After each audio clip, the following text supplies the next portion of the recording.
welcome. Long time no see, we're back. We're going to keep this as quick and as to the point as we did last year. Whiskey of the year for 2018.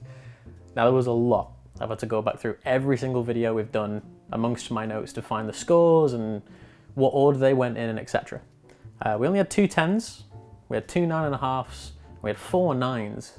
It was Redbreast 21-year-old, Glen Scotia 18-year-old, Bowmore 18-year-old Manzanilla cask finish cask strength, quite a mouthful, and Talisker 8-year-old cask strength, which we only reviewed a couple of weeks ago. Then we get down into the top 4. Number 4, Balblair 1991. I reviewed this at my house and was just genuinely astonished by the depth of a whiskey. We know that Balblair is such good value for money. It's a 27-year-old whiskey with so much kind of chocolate fudge, brownie, orangey notes going in with it.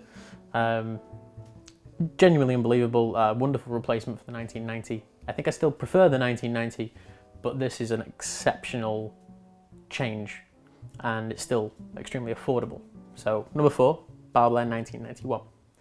Number 3, this bottle of whiskey is essentially the reason I bought tickets to go to New York, because it was the only place I could find it, but ended up having a wonderful holiday as well. It's a very unusual whiskey. It's from High West. It's called the Midwinter Dram. They come in different acts and different scenes, much like the play. This is Act 5, Scene 6. We gave it 9.5. It's just got that beautiful sweet caramel, but then that kind of port barrel gives this big, rich red cherry, Haribo, bell pepper, fruity flavour to it. I said in the original video, but that's the only whiskey I've ever written 2 pages on just what it smelled like. So there's so much depth and character to that. And as you all know, I love bourbon. This is a rye, but nonetheless, it kind of fits the same bill. So all the way to New York for it, there was no way it was going to get less than 9.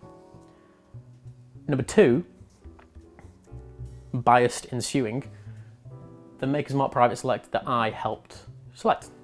Now, again, love American whiskey, love bourbon. The opportunity was exceptional. I'm happy to say that in the company I work for, we've sold loads of it and people have tried it and really liked it. And that makes me really happy, just as a whiskey fan and as someone who helped pick it. So it's kind of a nice little moral glow to everything, which is quite nice.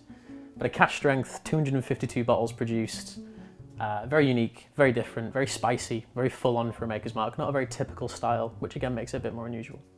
So that was the first 10. And as you can see, there's kind of no guessing what is number 1.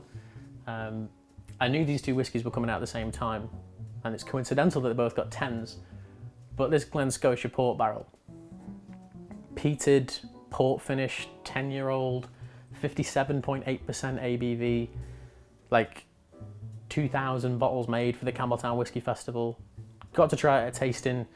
I was like, you know, for 50 quid, how good can it be at cask strength? Because it might just be like, you know, all bark and no bite. It had bite as well, it still does. I've bought a fair few bottles of this just to see me through the future, because I can't believe how deep the flavour profile goes and how interesting it is. Last year we had Glen Scotia 25 in the top 4. Glen Scotia 18 just missed out by, you know, half a point or a full point. But number 1 this year is a Glen Scotia port barrel. I can't sing the praises of the distillery enough. They don't make bad whiskey in any form, at any price point, in any depth or any barrel finish or anything like that. So yeah, number 1, Glen Scotia port barrel.